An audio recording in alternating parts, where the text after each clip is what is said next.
রাজ্যপালের বিরুদ্ধে অনুসন্ধান বা তদন্তের এখতিয়ার নেই পুলিশের।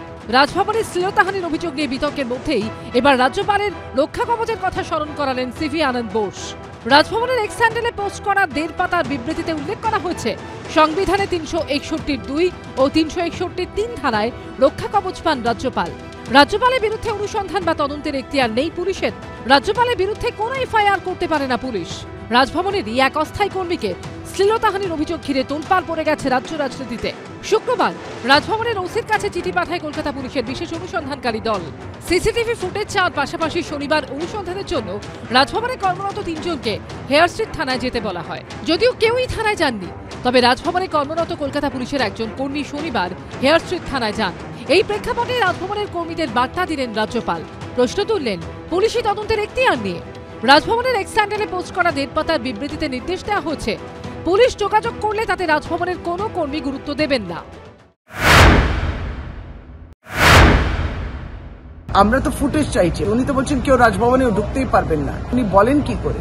উনি একটা সুরক্ষা কবচের এটা নিচ্ছেন কিসের? সংবিধানের। কিন্তু আপনার দায়িত্বের মধ্যে এটাও ছিল যে আপনি মহিলাদের হেনস্থা করতে পারেন। সুতরাং আপনি যখন ওই রেসপন্সিবিলিটিটা বাইরে কাজ করেছেন তখন এটা অপরাধ করেছেন। এই অপরাধের যেমন দেশের আইন আছে, যদি এরকম অপরাধ কেউ মহিলার উপরে করে তার জন্যও এক, রাজ্যপালের জন্যও এক হওয়া উচিত। রাজভবন এবং রাজ্যপাল একটি সম্মানীয় পদ। এই বিষয়ে যা বলার রাজভবন এবং রাজ্যপালই বলবেন, কারণ রাজ্যপালের বিশেষ কিছু প্রিভিলেজ আছে। সেই প্রিভিলেজগুলো যদি আমরা রাজ্যপালকে না মানি তো আগামীকাল মুখ্যমন্ত্রীকেও মানা হবে না, প্রধানমন্ত্রীকেও মানা হবে না। কে কি করেছে সে তো বাংলার মানুষ জানে।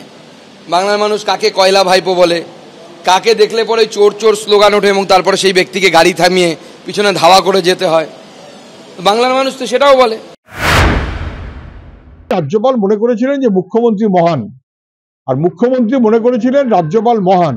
তখন কি একটু মহান মহান ভাব দেখাচ্ছিলেন যাতে অপরাধ ধামাচাপা পড়ে থাকে, নাকি অপরাধ না থাকলেও রাজ্য সরকার চাপিয়ে দেওয়ার মতন প্রচেষ্টা করছে? এগুলো বিবেচনার বিষয়। কোন নোংরা জায়গায় রাজনীতি চলে এসছে এটা ভাবতে সাধারণ মানুষ লজ্জা পাচ্ছে। শনিবার রাজভবনে কর্মরত কলকাতা পুলিশের একজন কর্মী ছাড়া বাকি ৩ জনের কেউই হেয়ার স্ট্রিট থানায় যাননি। এরপরই পুলিশের তরফে বলা হয় অনুসন্ধানের জন্য সোমবার ফের তাদের আসার জন্য অনুরোধ করা হবে। এর মধ্যেই রবিবার কড়া বিবৃতি দিলেন রাজ্যপাল। রুমা পাল, বিজেন্দ্র সিংহ ও ঝিরাম করঞ্জাইয়ের রিপোর্ট, এবিপি আনন্দ।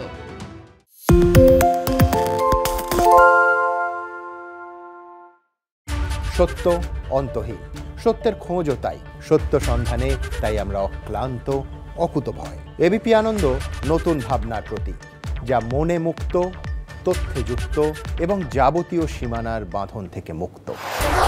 সীমা না শব্দটির মধ্যে লুকিয়ে আছে মানা শব্দটি, যেন চোখ রাঙানি এক অদৃশ্য বেড়াজাল, যা আটকে রাখে আমাদের এক ছোট্ট গণ্ডির মধ্যে। একমাত্র সঠিক খবরই গড়ে তুলবে এক মুক্ত সমাজ। সেই জগৎ গড়ার লক্ষ্যে কোনো সীমানার ঠুকুটি আমরা মানব না।